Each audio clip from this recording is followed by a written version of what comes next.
রচনা ব্যানার্জি বলছে আমি সুন্দরী, আমি নায়িকা, আমার গ্ল্যামার্স আছে, তাই তো আমাকে হুগলি জেলার মানুষ ভোট দিয়েছে। মমতা ব্যানার্জির জন্যই ভোট দেয়নি। মমতা ব্যানার্জি কেন আমাকে হুগলিতে দাঁড় করালো?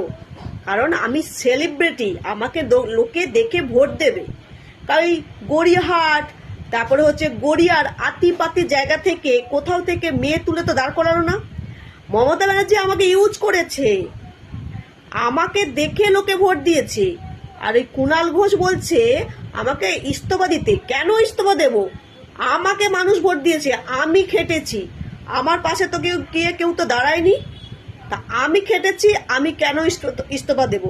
তাছাড়া শুধু এখানে থেমে থাকেনি, কল্যাণ ব্যানার্জিকে বলেছে যে কল্যাণ ব্যানার্জির মুখের ভাষা হচ্ছে যৌনপল্লীর মহিলাদের মতন। কল্যাণ ব্যানার্জি যদি এত ক্ষমতা, এত এত ভৌগোলিক জানে হুগলির, নিজের ছেলেকে কেন জেতাতে পারলো না? আমি জিতেছি। তারপরে বলছে তৃণমূল দল যে এত চোর জানতাম না, কয়লা চুরি, গরু চুরি, শিক্ষা চুরি, হ্যাঁ আবার কি কলেজ থেকে কিসব পাওয়া যাচ্ছে, এইসব হচ্ছে এই দলে আমি আগে জানলে যেতাম না। আমার কত ট্যালেন্ট, আমি 7টা ল্যাঙ্গুয়েজে সিনেমা করেছি, অমিতাভ বচ্চনের সাথে নায়িকা ছিলাম, ওটা কল্যাণ ব্যানার্জির জানা নেই। তাই আমাকে বলছি রচনা ব্যানার্জি, এসব কথা কি 4 তারিখের পর মনে পড়লো?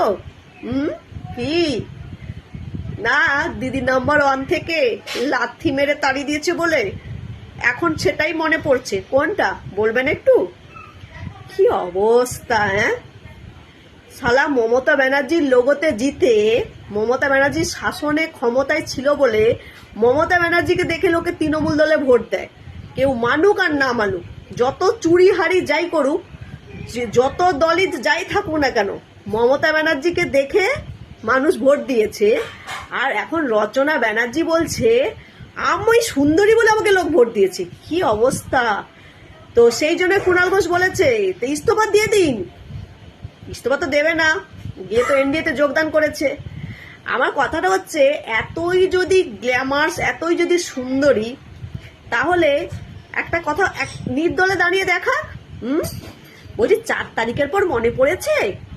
তার আগে জানতেন না তৃণমূল কয়লা চুরি, গরু চুরি, শিক্ষা চুরি, চাকরি চুরি সমস্ত চুরি করেছে? তিলোত্তমার মতন ঘটনায় মমতা ব্যানার্জির পাশে গিয়ে দাঁড়িয়ে কত ডায়লগ মেরেছিল।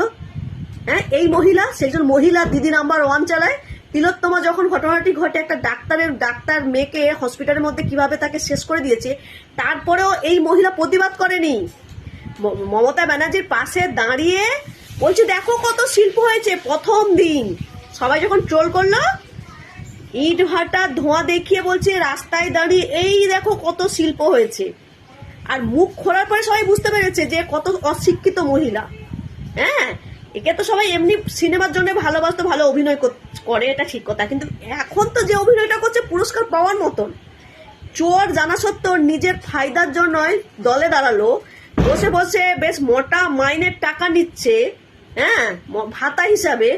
তারপরে এখন অন্য দলে গিয়ে এখন গুণগান গাইছে। আসলে দিদি নাম্বার 1 থেকে তো লাঠি মেরে বের করে দিয়েছে, তাই আর কি বলবে। সত্যি এদেরকে বলে পাল্টিবাজ, গিরগিটিও এদের দেখে লজ্জা পাবে। ছি।